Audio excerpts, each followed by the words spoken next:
What's up, everybody? Jack Far here on behalf of Box to Box Football.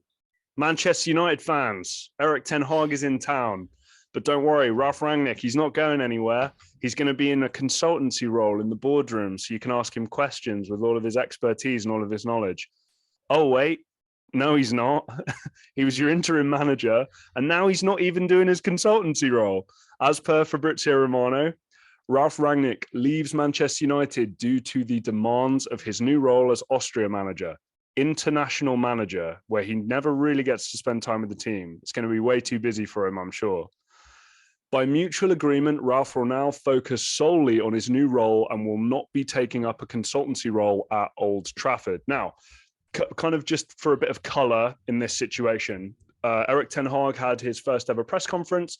He went up and shook the hand and introduced himself to every single member of the media. And they started asking him questions about Ralf Rangnick, and they started asking questions about how that interaction would be. Erik ten Hag was very quick and very short. They've not spoken to one another. There have been no conversations. At any time there was a question along the lines of, "Oh, Erik, do you think there'll be any influence from Ralf?" He was just kind of like, "No, I don't know." And that was it. So, James, what I guess I want to get into here and ask you, because I know that we're going to agree here, what sort of a monumental failure was Erik ten Hag as an interim football manager going to be a consultant and then not going to be a consultant?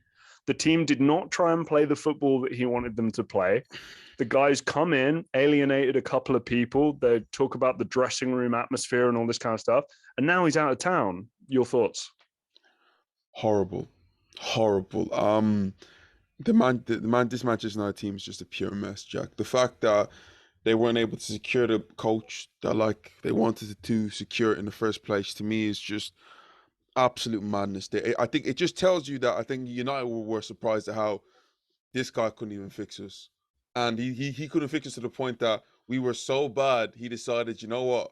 If any team comes in for me, I'm going to take that job. And as soon as he took that job from Austria, you knew that he wasn't going to sign for Manchester United anymore. Right. You don't take a role like that and say you're going, Jack, because being a consultant isn't just like a little, like, Jack, you're there every single day. You're helping, helping the manager. You're not just on the other end of the phone, like, "Hey, guy." No, you're not just, oh yeah, like every, like let's say you're not a part-time thing. This is Right. like, being a consultant is a big thing in like football. And the fact that he decides to take the Austrian job lets me know that he made his decision a long time ago. That forget about being a consultant. I'm not even going to be with this team like in a few months' time. Let me just just get my business done. You can tell he switched off.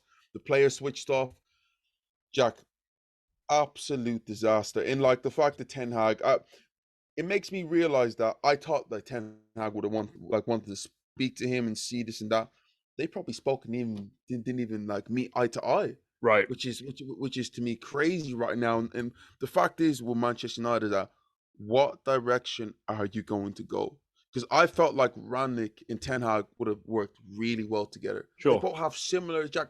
I get it, like the way that they want football to be played isn't the same, but it's quite similar in the fact that they want high pressing. Central European pressing. Yeah, you're right. I mean, obviously you've got the Cruyff coaching tree, a little bit of Barcelona, a little bit of Ajax kind of sprinkled in for Ten Hag, whereas obviously it's the gegenpress style from Rangnick, or at least, again, guys, it's not as simple as that, but yeah. But also the fact that the way that they recruit players, like to see the way Ajax have been able to recruit from the academy, young, exciting players. The exact same thing with like Rangnick, hidden talents, hidden gems all around the world. Salzburg, Leipzig, we've seen it, right? Yeah. I thought that would have worked, but I just feel like he's been there for 6 months and he's fed up. I think he probably just looked at it. He probably couldn't look at half these players, Jack. I know you may say a lot of them are going to leave, but you can't get rid of a whole 23-man squad. No. He probably looked at it, but I do not want to look at none of these players anymore. And it's an absolute failure on Manchester United point. Terrible. Yeah, horribly run football club. We talk, or at least, Gary Neville and Jamie Carragher speak about how poorly Everton's run. Manchester United are pretty close in that conversation. What I will say, I think on the positive side of life, I think you have this distraction, or this kind of somebody who you'd associate with the way Manchester United were, and you can start the new Erik ten Hag regime without the distraction discussion of Ralf Rangnick and his opinions and his thoughts. So going forward, I think this will very much be Erik ten Hag's team. I know the jokes keep being made now of Erik 10 months. So let's see if he lasts any longer than 10 months. Manchester United fans, let us know what you thought. You had an interim manager called Ralf Rangnick. He was going to go to a consultancy role. That's not happened. He's Austria's national team manager. Big transfer window ahead. Lots of ins, lots of out. James and I have no doubt will touch on the comings and goings at Manchester United. But let us know what you think. Please hit that subscribe button. And until next time, we'll see you.